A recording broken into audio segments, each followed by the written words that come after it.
Tem uma coisa que é muito bacana, e eu já falei em alguns podcasts, mas eu vou falar aqui, se chama Síndrome dos Membros Fantasmas, né? Quem teve algum grau de amputação sabe o que eu estou falando.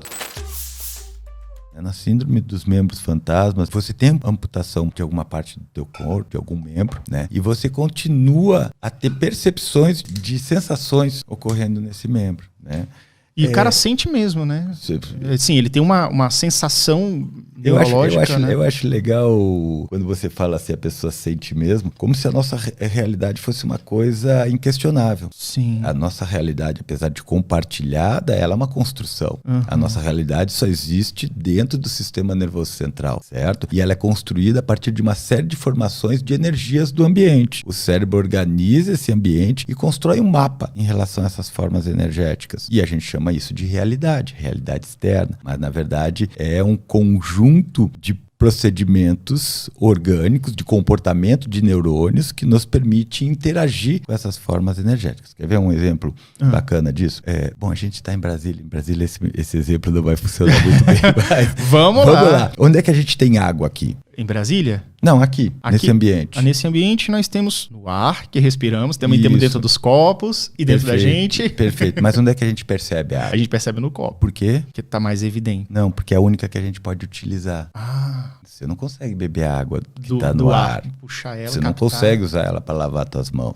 Sim. Então ela não serve pra gente. Então a gente não percebe ela. Mas na realidade ela está existindo. Está aqui existindo, certo? Então a gente tem que entender, a primeira coisa é que a realidade é uma construção do sistema nervoso, certo? Sim. E essa construção, ela está ligada a alguns parâmetros que são importantes para o nosso funcionamento. O que eu tô pensando aqui? Cara, a questão da crença, ela é muito... A questão da realidade não ser exatamente o que a gente acredita ser a realidade, porque apesar da gente estar aqui no mesmo ambiente físico, sala, né? Na mesma sala, tem 3 pessoas nessa sala. Cada um tem 3 enxerga... realidades. Tem 3 realidades. Isso, perfeito. Então a realidade, ela é uma concepção pessoal. Ela é uma concepção pessoal. O que a gente tem aqui e que a linguagem nos permite, porque nós somos animais sociais, é compartilhar alguns dados dessa realidade, chegar a alguns consensos. Por exemplo, que tem água aqui. Mais evidente está dentro aqui do copo. Exatamente. Cara, mas é fantástico isso. Mas outras coisas simplesmente nos fogem. E aí, de novo, eu fazendo propaganda para psicoterapia, não adianta a gente querer que todos entendam a mesma realidade que a gente tá, certo? Porque ela é efetivamente exclusiva, é uma produção única. Caramba.